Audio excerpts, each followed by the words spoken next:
Hello everyone. Today I'm going to read The Blue Umbrella by Ruskin Bond. Neelu! Neelu! cried Binya. She scrambled barefoot over the rocks, ran over the short summer grass, up and over the brow of the hill, all the time calling, Neelu! Neelu! Neelu, Blue, was the name of the blue-grey cow. The other cow, which was white, was called Gori, meaning fair one. They were fond of wandering off on their own, down to the stream or into the pine forest, and sometimes they came back by themselves, and sometimes they stayed away. Almost deliberately, it seemed to Binya. If the cows didn't come home at the right time, Binya would be sent to fetch them. Sometimes her brother Biju went with her, but these days he was busy preparing for his exams and didn't have time to help with the cows. Binya liked being on her own, and sometimes she allowed the cows to lead her into some distant valley, and then they would be all late coming home. The cows preferred having Binya with them, because she let them wander. Biju pulled them by the tails if they went too far. Binya belonged to the mountains, to this part of the Himalayas known as the Garhwal. Dark forests and lonely hilltops held no terrors for her. It was only when she was in the market town, jostled by the crowds in the bazaar, that she felt rather nervous and lost. The town, 5 miles from the village, was also a pleasure resort for tourists from all over India. Binya was probably 10. She may have been 9 or even 11. She couldn't be sure because no one in the village kept birthdays. But her mother told her she'd been born during a winter when the snows had come up to the windows, and that was just over 10 years ago, wasn't it? 2 years later, her father had died, but his passing had made no difference to their way of life. They had 3 tiny terraced fields on the side of the mountain, and they grew potatoes, onions, gingers, bean, mustard, and maize. Not enough to sell in the town, but enough to live on. Like most mountain girls, Binya was quite sturdy, fair of skin, with pink cheeks and dark eyes, and her black hair tied in a pigtail. She wore pretty glass bangles on her wrists and a necklace of glass beads. From the necklace hung a leopard's claw. It was a lucky charm, and Binya always wore it. Biju had one too, only his was attached to a string. Binya's full name was Binya Devi, and Biju's real name was Vijay, but everyone called them Binya and Biju. Binya was 2 years younger than her brother. She had stopped calling for Neelu. She had heard the cowbells tinkling, and knew the cows hadn't gone far. Singing to herself, she walked over fallen pine needles into the forest glade on the spur of the hill.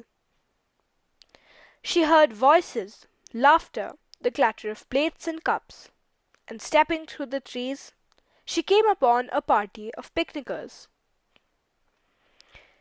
They were holiday makers from the plains. The women were dressed in bright saris.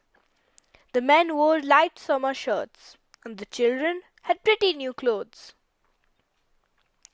Binya, standing in the shadows between the trees, went unnoticed. For some time she watched the picnickers, admiring their clothes, listening to their unfamiliar accents, and gazing rather hungrily at the sight of all their food. And then her gaze came to rest on a bright blue umbrella, a frilly thing for women, which lay open on the grass beside its owner. Now, Binya had seen umbrellas before, and her mother had a big black umbrella, which nobody used anymore because the field rats had eaten holes in it. But this was the first time Binya had seen such a small, dainty, colourful umbrella, and she fell in love with it.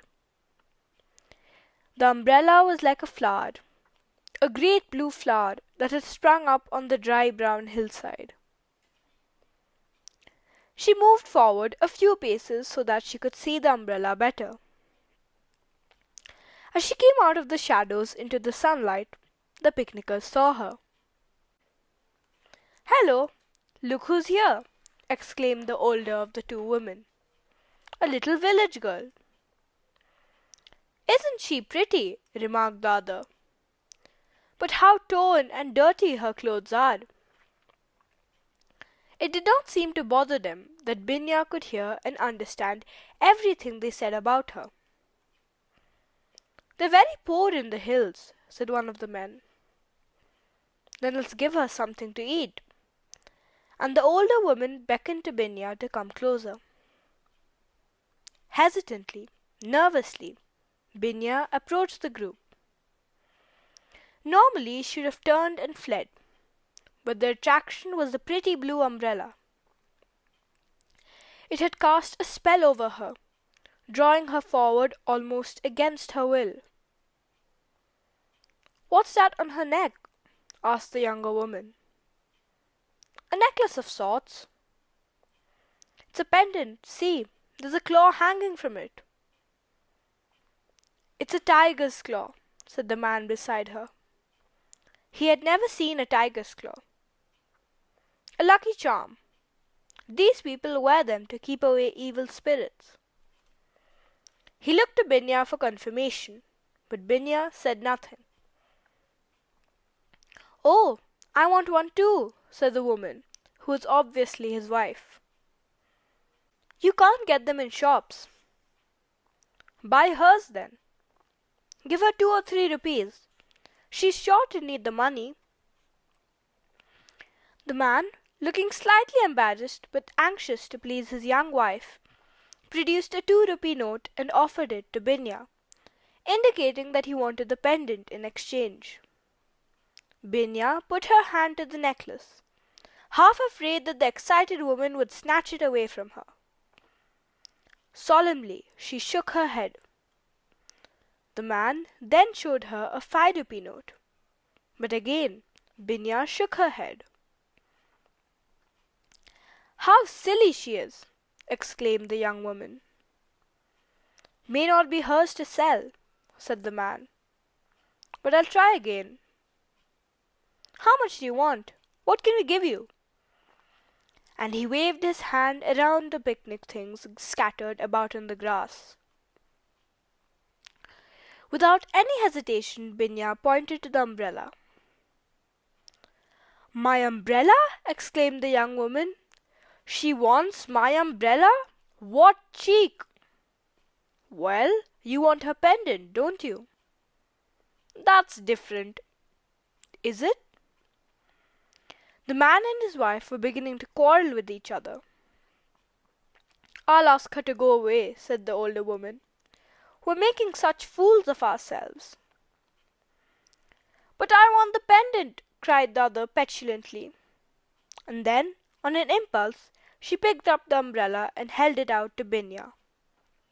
"Here, take the umbrella." Binya removed her necklace and held it out to the young woman, who immediately placed it around her own neck. Then Binya took the umbrella and held it up.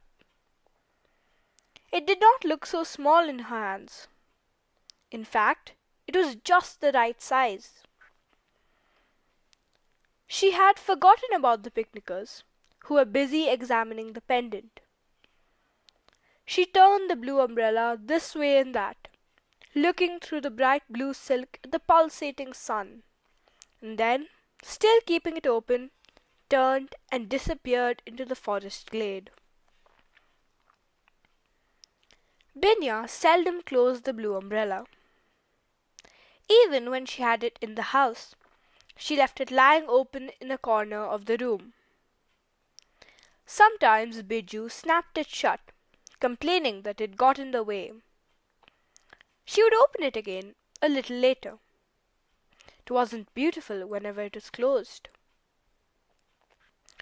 Whenever Binya went out, whether it was to graze the cows, or fetch water from the spring, or carry milk to the little tea shop on the tarry road, she took the umbrella with her. That patch of sky blue silk could always be seen on the hillside. Old Ram Bharosa, Ram the Trustworthy, kept the tea shop on the tarry road. It was a dusty, unmetalled road. Once a day, the tarry bus stopped near his shop and passengers got down to sip hot tea or drink a glass of curd. He kept a few bottles of Coca-Cola too, but as there was no ice, the bottles got hot in the sun and so were seldom opened.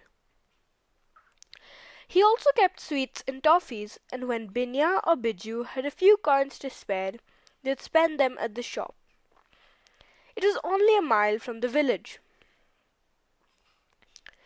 Ram Bharosa was astonished to see Binya's blue umbrella.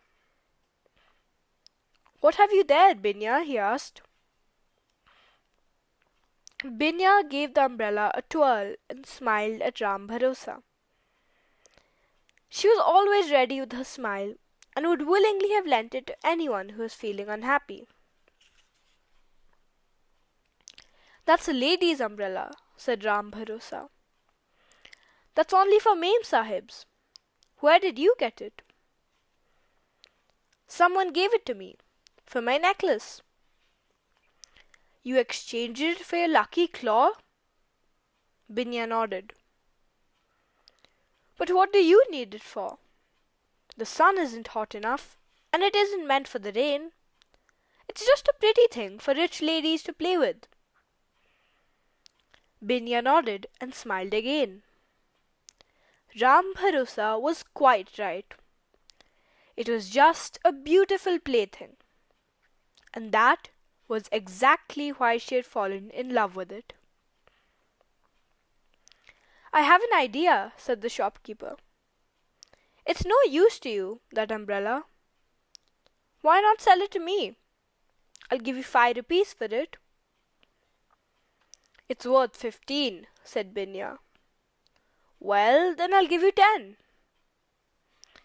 Binya laughed and shook her head. 12 rupees, said Ram Bharosa, but without much hope.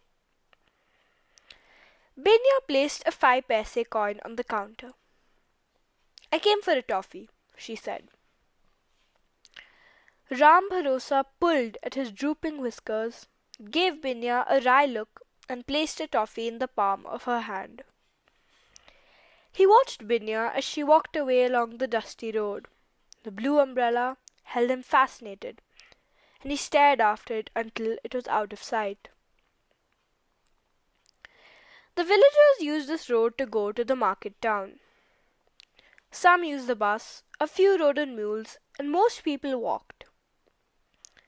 Today, everyone on the road turned their heads to stare at the girl with the bright blue umbrella. Binya sat down in the shade of a pine tree. The umbrella, still open, lay beside her. She cradled her head in her arms, and presently she dozed off. It was that kind of day, sleepily warm and summery. And while she slept, a wind sprang up. It came quietly, swishing gently through the trees, humming softly. Then it was joined by other random gusts, bustling over the top of the mountains. The trees shook their heads and came to life. The wind fanned Binya's cheeks. The umbrella stirred on the grass. The wind grew stronger, picking up dead leaves and sending them spinning and swirling through the air. It got into the umbrella and began to drag it over the grass.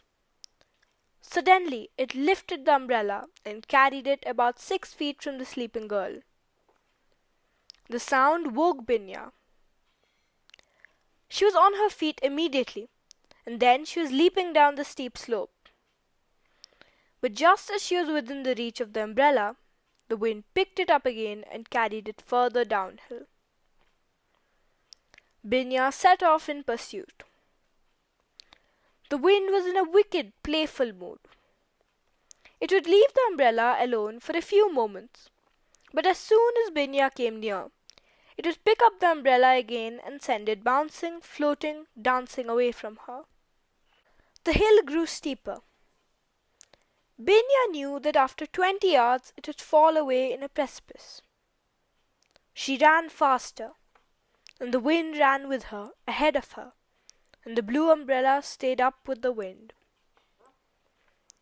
A fresh gust picked it up and carried it to the very edge of the cliff.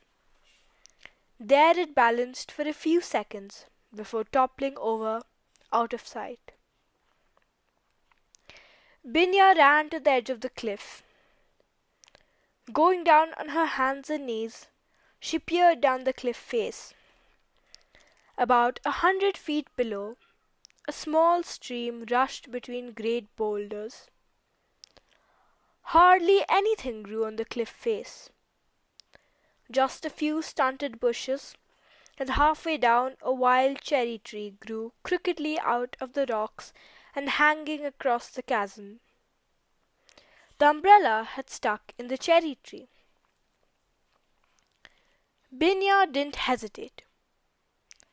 She may have been timid with strangers, but she was at home on a hillside. She stuck her bare leg over the edge of the cliff and began climbing down. She kept her face to the hillside, feeling her way with her feet, only changing her handhold when she knew her feet were secure. Sometimes she held on to the thorny bilberry bushes, but she did not trust the other plants, which came away very easily. Loose stones rattled down the cliff. Once on their way, the stones did not stop until they reached the bottom of the hill, and they took other stones with them, so that there was soon a cascade of stones, and Binya had to be very careful not to start a landslide. As agile as a mountain goat, she did not take more than 5 minutes to reach the crooked cherry tree. But the most difficult task remained.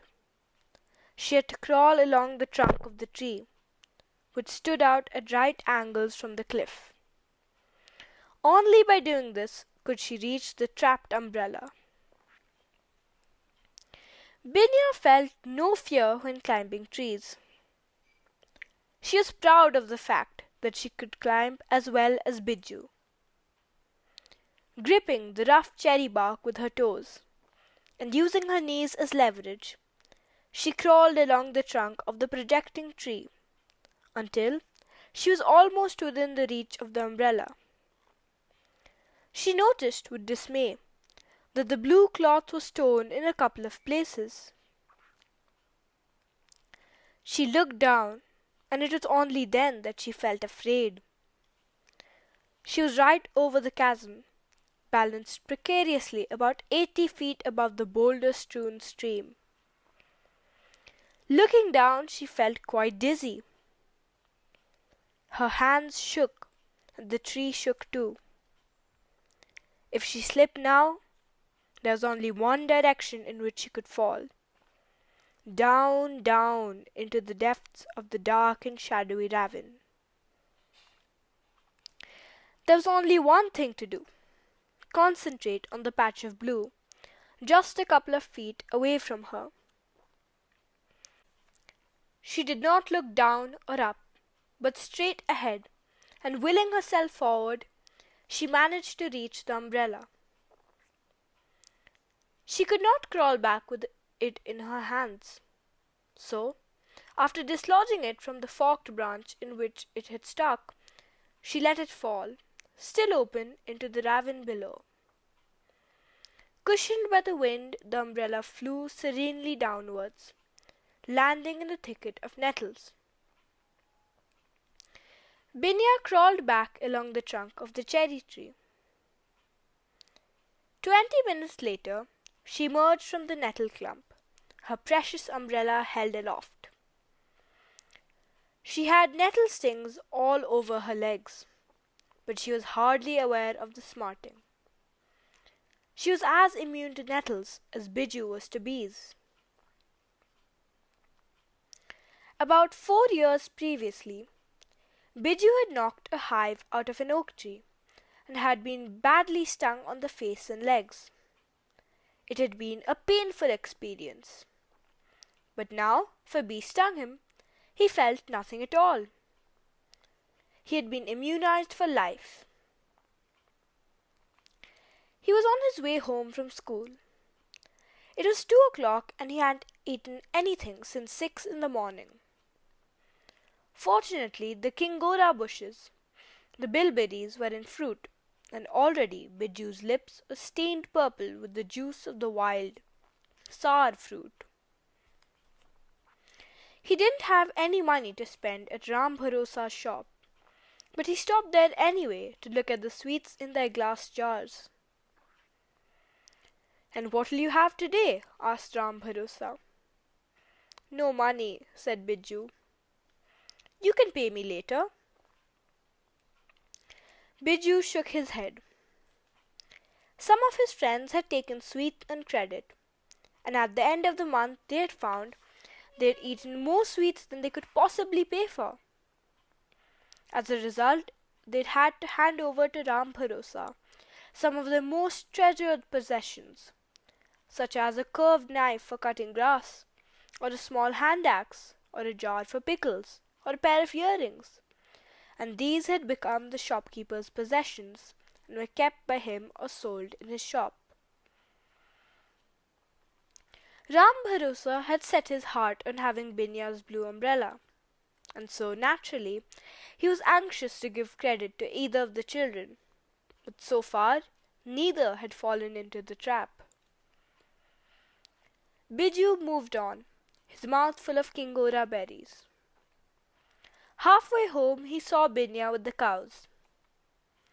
It was late evening and the sun had gone down, but Binya still had the umbrella open. The two small rents had been stitched up by her mother. Biju gave his sister a handful of berries. She handed him the umbrella while she ate the berries. "You can have the umbrella until we get home," she said. It was her way of rewarding Biju for bringing her the wild fruit. Calling, "Neelu, Gori!" Binya and Biju set out for home, followed at some distance by the cows. It was dark before they reached the village, but Biju still had the umbrella open. Most of the people in the village were a little envious of Binya's blue umbrella. No one else had ever possessed one like it. The schoolmaster's wife thought it was quite wrong for a poor cultivator's daughter to have such a fine umbrella, while she, a second-class B.A., had to make do with an ordinary black one. Her husband offered to have their old umbrella dyed blue. She gave him a scornful look and loved him a little less than before. The pujari who looked after the temple announced that he would buy a multicolored umbrella the next time he was in the town. A few days later, he returned, looking annoyed and grumbling that they weren't available except in Delhi. Most people consoled themselves by saying that Binya's pretty umbrella wouldn't keep out in the rain if it rained heavily, that it would shrivel in the sun if the sun was fierce, that it would collapse in the wind if the wind was strong, that it would attract lightning if lightning fell near it, and that it would prove unlucky if there was any ill luck going about. Secretly, everyone admired it. Unlike the adults, the children didn't have to pretend. They were full of praise for the umbrella.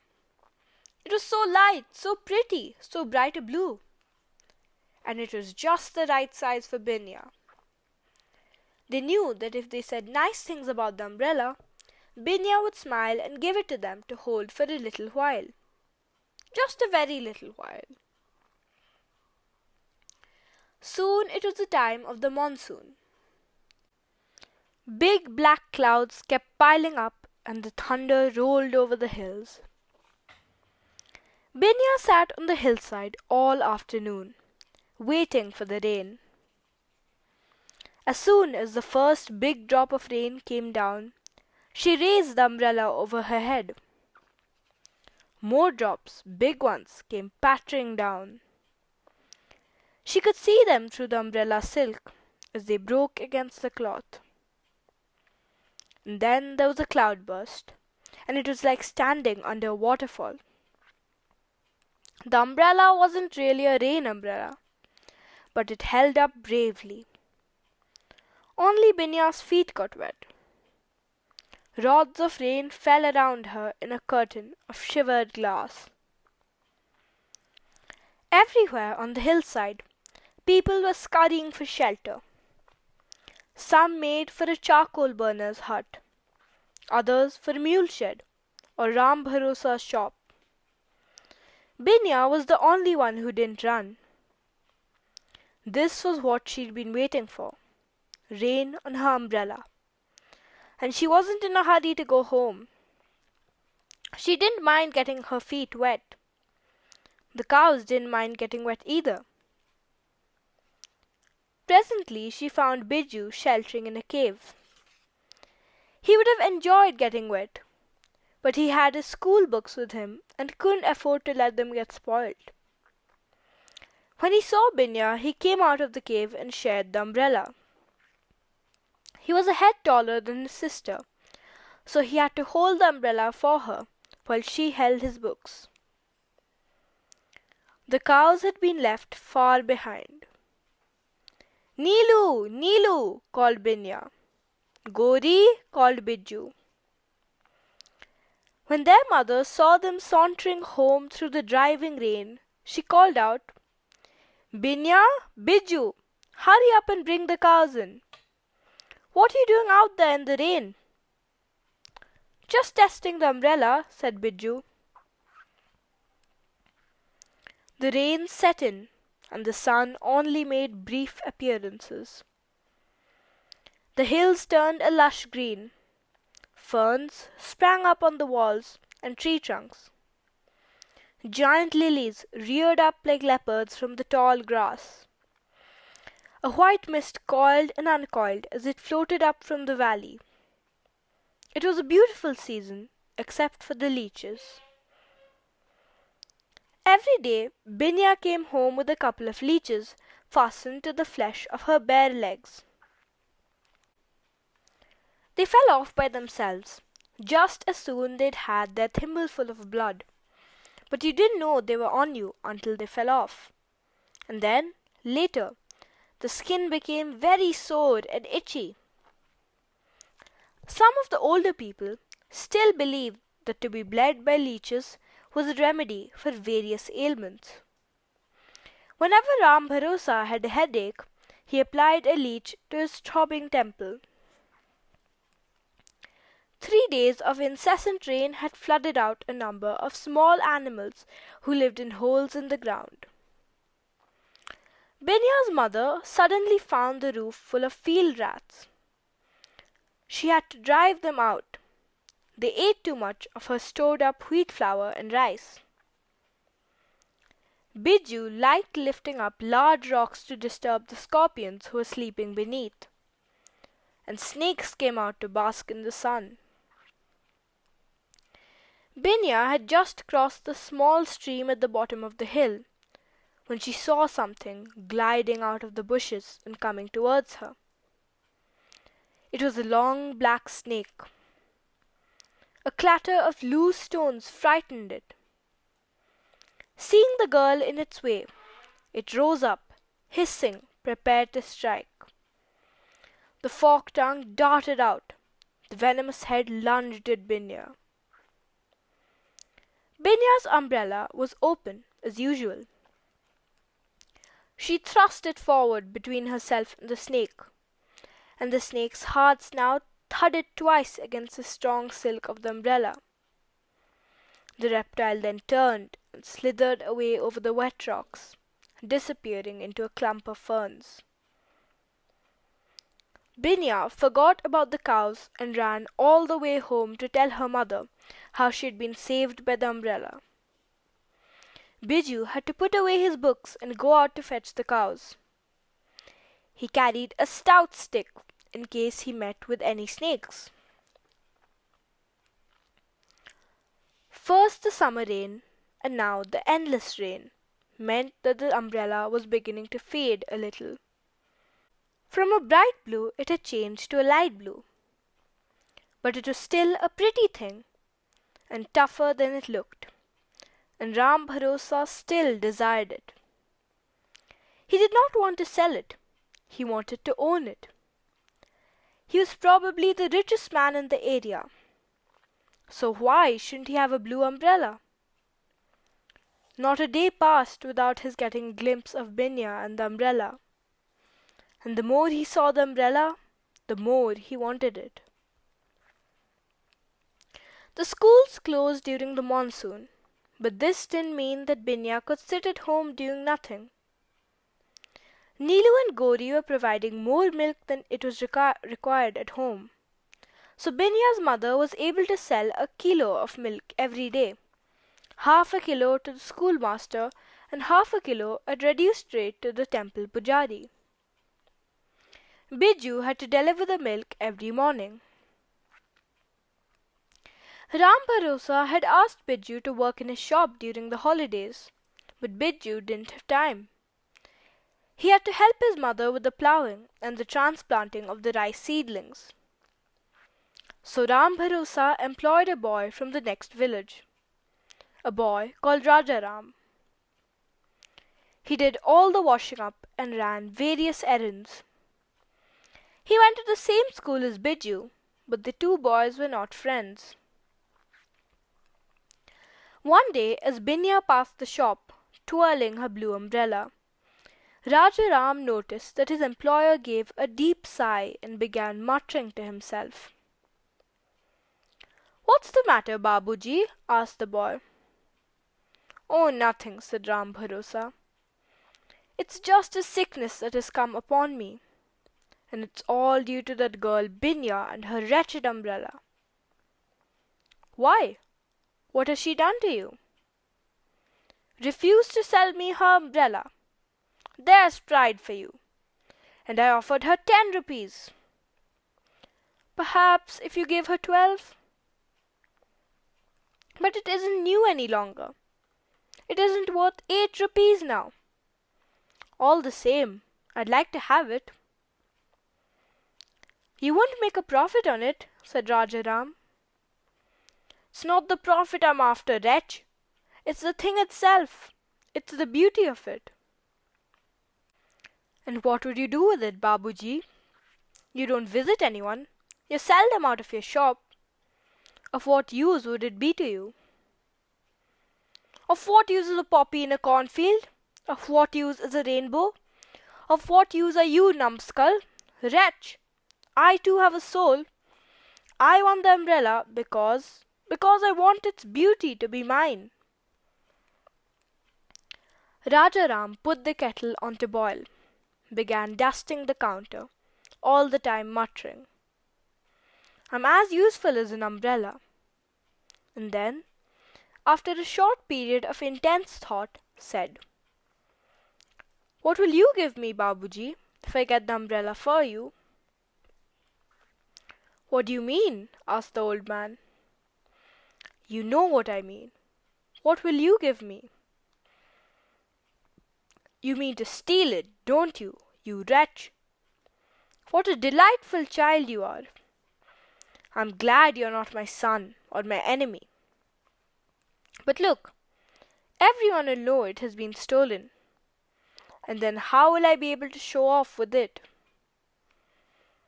"You'll have to gaze upon it in secret," said Rajaram with a chuckle. "Or take it into Terry and have it colored red. That's your problem. But tell me, Babuji, do you want it badly enough to pay me 3 rupees for stealing it without being seen?" Ram Bharosa gave the boy a long, sad look. "You're a sharp boy," he said. "You'll come to a bad end. I'll give you 2 rupees." "Three," said the boy. "Two," said the old man. "You don't really want it, I can see that," said the boy. "Wretch," said the old man, "evil one, darkener of my doorstep, fetch me the umbrella and I'll give you 3 rupees." Binya was in the forest glade when she had first seen the umbrella.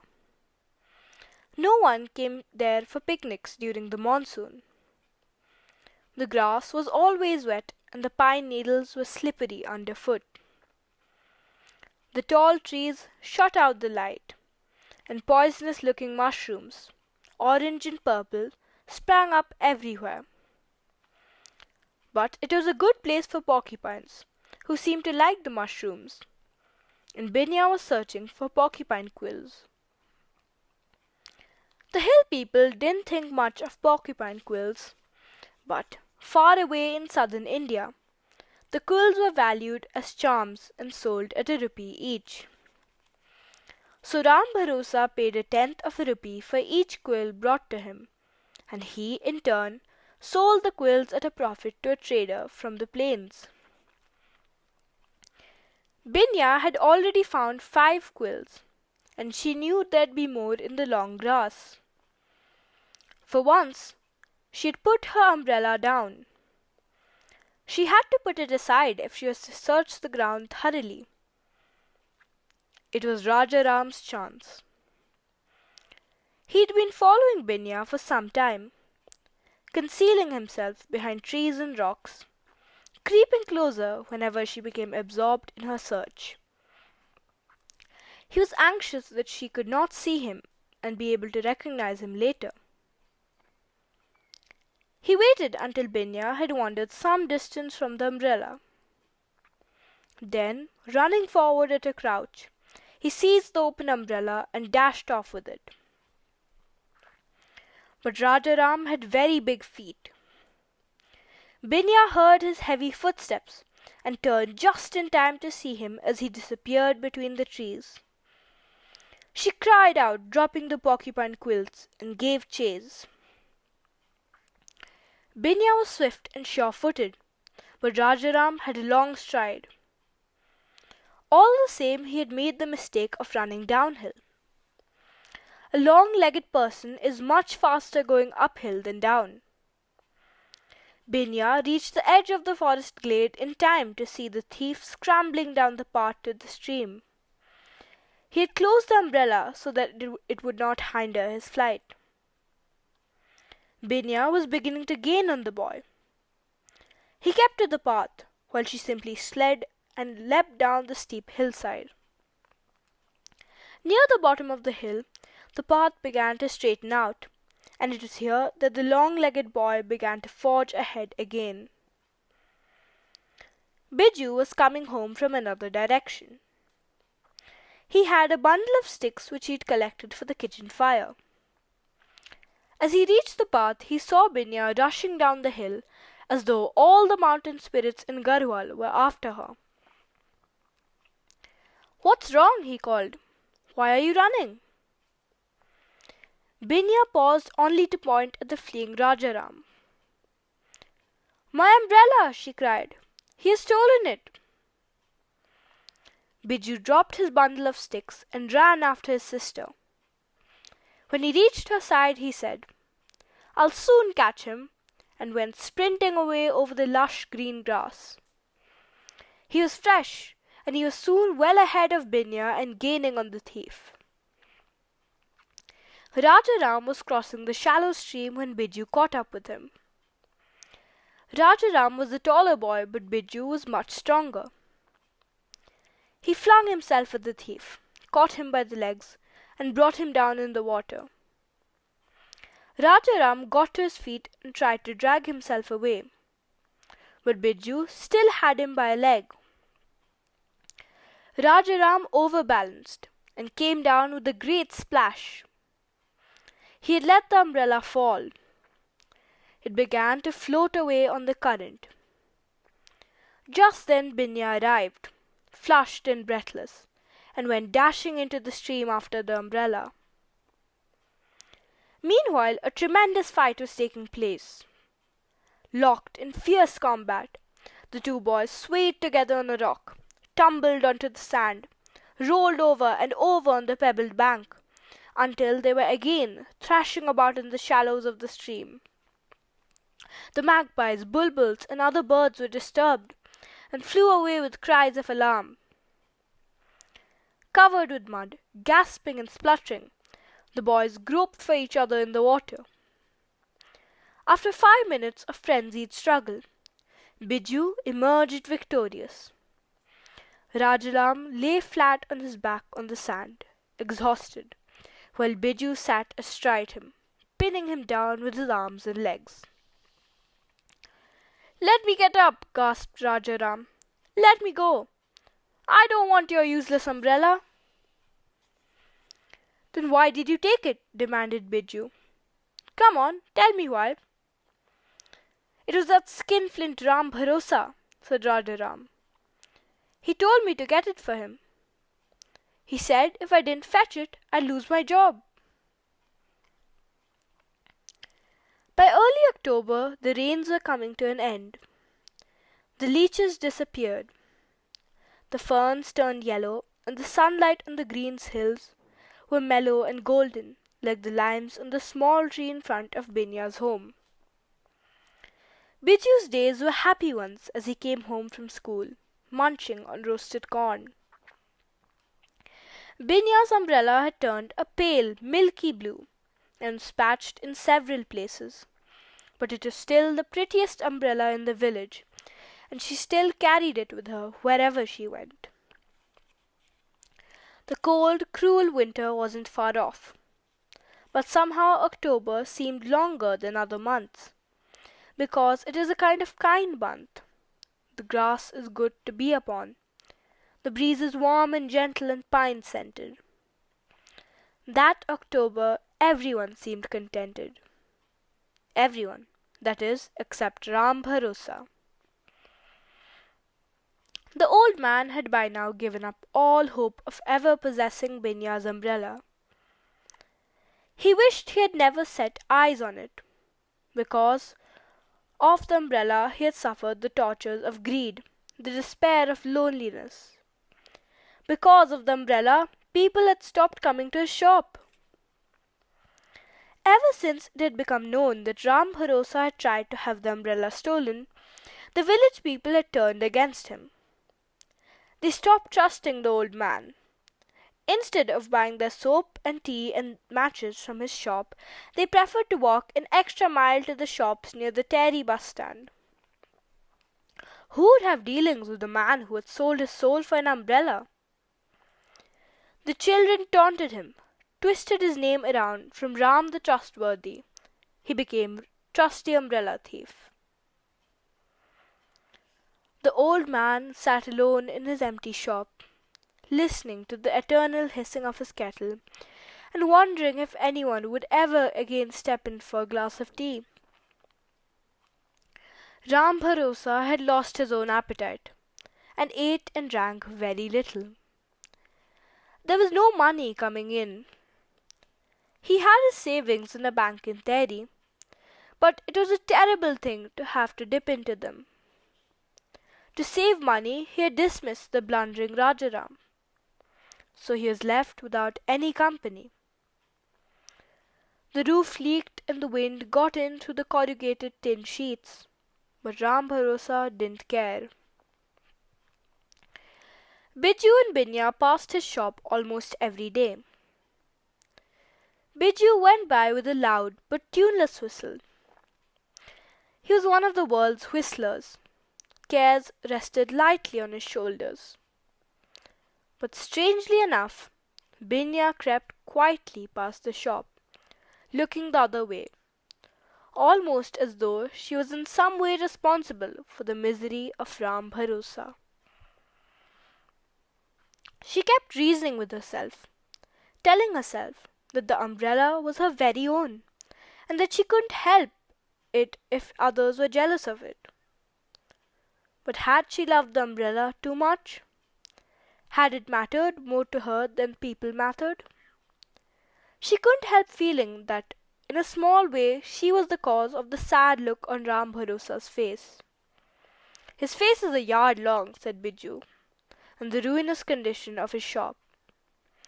It was all due to his own greed, no doubt, but she didn't want him to feel too bad about what he'd done, because it made her feel bad about herself. And so she closed the umbrella whenever she came near the shop, opening it again only when she was out of sight. One day towards the end of October, when she had 10 paise in her pocket, she entered the shop and asked the old man for a toffee. She was Ram Bharosa's first customer in almost 2 weeks. He looked suspiciously at the girl. Had she come to taunt him, to flaunt the umbrella in his face? She had placed her coin on the counter. Perhaps it was a bad coin. Ram Bharosa picked it up and bit it. He held it up to the light. He rang it on the ground. It was a good coin. He gave Binya the toffee. Binya had already left the shop when Ram Bharosa saw the closed umbrella lying on his counter. There it was, the blue umbrella he had always wanted, within his grasp at last. He had only to hide it at the back of the shop, and no one would know that he had it. No one could prove that Binya had left it behind. He stretched out his trembling, bony hand and took the umbrella by the handle. He pressed it open. He stood beneath it in the dark shadows of his shop, where no sun or rain could ever touch it. "But I'm never in the sun or in the rain," he said aloud. "Of what use is an umbrella to me?" And he hurried outside and ran after Binya. "Binya! Binya!" he shouted. "Binya, you have left your umbrella behind." He wasn't used to running, but he caught up with her, held out the umbrella, saying, "You forgot it, the umbrella." In that moment it belonged to both of them. But Binya didn't take the umbrella. She shook her head and said, "You keep it. I don't need it any more." "But it's such a pretty umbrella," protested Ram Bharosa. "It's the best umbrella in the village." "I know," said Binya, "but an umbrella isn't everything." And she left the old man holding the umbrella and went tripping down the road, and there was nothing between her and the bright blue sky. Well, now that Ram Bharosa has the blue umbrella, a gift from Binya as he tells everyone, he is sometimes persuaded to go out into the sun or the rain, and as a result he looks much healthier. Sometimes he uses the umbrella to chase away pigs or goats. It is always left open outside the shop, and anyone who wants to borrow it may do so. And so, in a way, it has become everyone's umbrella. It is faded and patchy, but it is still the best umbrella in the village. People are visiting Ram Bharosa's shop again. Whenever Biju or Binya stop for a cup of tea, he gives them a little extra milk or sugar. They like their tea sweet and milky. A few nights ago, a bear visited Ram Bharosa's shop. There had been snow on the highest ranges of the Himalayas, and the bear had been finding it difficult to obtain food. So it had come lower down to see what it could pick up near the village. That night it scrambled onto the tin roof of Ram Bharosa's shop and made off with the huge pumpkin which had been ripening on the roof. But in climbing off the roof, the bear had lost a claw. Next morning, Ram Bharosa found the claw just outside the door of his shop. He picked it up and put it in his pocket. A bear's claw was a lucky find. A day later, when he went into the market town, he took the claw with him. He left it with a silversmith, giving the craftsman certain instructions. The silversmith made a locket for the claw. Then he gave it a thin silver chain. When Ram Bharosa came again, he paid the silversmith 10 rupees for his work. The days were growing shorter, and Binya had to be home a little earlier every evening. There was a hungry leopard at large, and she couldn't leave the cows out after dark. She was hurrying past Ram Bharosa's shop when the old man called out to her, "Binya, spare a minute. I want to show you something." Binya stepped into the shop.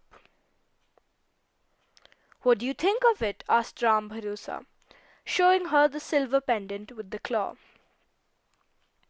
"It's so beautiful," said Binya, just touching the claw and the silver chain. "It's a bear's claw," said Ram Bharosa. "That's even luckier than a leopard's claw. Would you like to have it?" "I've no money," said Binya. "That doesn't matter. You gave me the umbrella. I give you the claw. Come, let's see what it looks like on you."